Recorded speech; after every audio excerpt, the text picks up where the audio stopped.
Ice maker is making ice but cutter grid is not cutting the ice. What's the make and model? And can you guesstimate how old it is? Whirlpool. Model #GI15NDXTS1. 5 years old. Do you plan on doing the work yourself? Yes. I have had a repairman out several times and no satisfaction.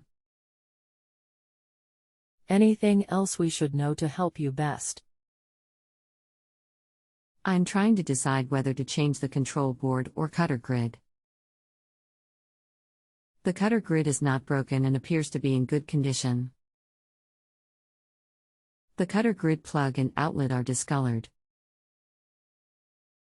Okay. Got it. I'm sending you to a secure page on JustAnswer so you can place the $5 fully refundable deposit now. While you're filling out that form, I'll tell the appliance technician about your situation and then connect you to. Good afternoon. My name is. I'll be helping you with your ice maker today. If the cutting grid isn't heating up to cut the ice, you either have a faulty cutting grid or a bad cutting grid transformer. The transformer is mounted up inside the ceiling near the control board. To determine which one is faulty, unplug the cutting grid from the right side wall and use a multimeter to test power between the two outside pins in the wall. You should have 8.5 volts AC between these two holes. If not, then replace the transformer. If you do have correct voltage, then you need to replace the cutting grid. Below is a link to both parts. Click here for transformer, click here for cutting grid. We are on the honor system here. If you need anything else, just let me know. You can continue asking follow-up questions at no additional charge after rating my service if you still need assistance. I checked the voltage shortly after receiving your reply and it was showing 10 volts.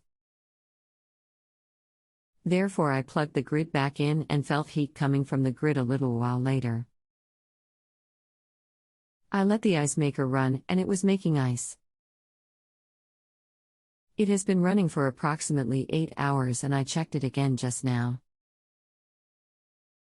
There are 3 slabs of ice on top of the cutter grid and it did not sound like it was running but was making an electrical humming noise.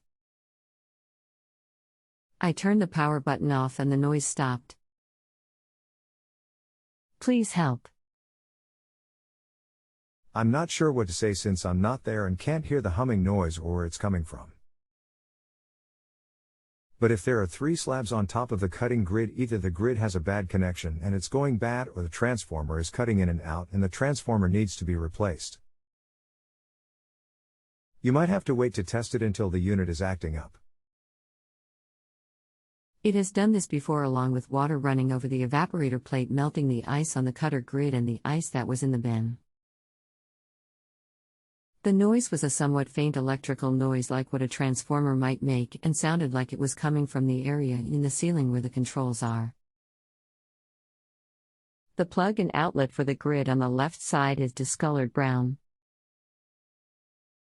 The last time I had a repairman come out, they told me the water level sensor was bad, so he disconnected it and said it can run without it, but if it did not, they can replace it. I am not convinced the water level sensor is the issue. It sounds like there may just be a bad connection with the grid and the transformer wire plug if you're getting a brown discoloration on the outlet. The outlet isn't replaceable, so maybe try to add some electrical contact grease to the pins on the cutting grid power wire and then re-plug it in and hopefully it makes a better connection. I put some electrical contact grease on the pins and had the same result. The grid heated up, but by the next morning there was no heat coming from it. The discoloration of the cutting grid outlet and plug concerns me. I know you said the outlet is not replaceable, however, could I cut the plug and outlet off and connect the wires with wire butt connectors? Also, should I just go ahead and replace the transformer as well? The ice maker has been off but still plugged in for several days now. I unplugged it prior to accessing the controls and the transformer is warm, not sure if this is normal or not. Yes, you can do all of that, but removing the receptacle in a foam bin wall is going to be difficult, especially since there will not be extra wire to try to wire nut the wires, so you'll just have to try it and see how it goes, I suppose. It's not foamed in and there appears to be enough slack in the wire. What about replacing the transformer? Should I try connecting the wires and see what happens, or replace the transformer prior to turning back on? I've attached photos. Hopefully you get them. Okay, so if it's not foamed, and then yes, just cut the wires and splice it. Then backfill the wire nuts with silicone to prevent water from getting inside and shorting them out. I'd start there, and if you still have issues, then replace the transformer. If you have a home improvement or appliance question and want to chat with an expert now, visit justanswer.com/YTHI.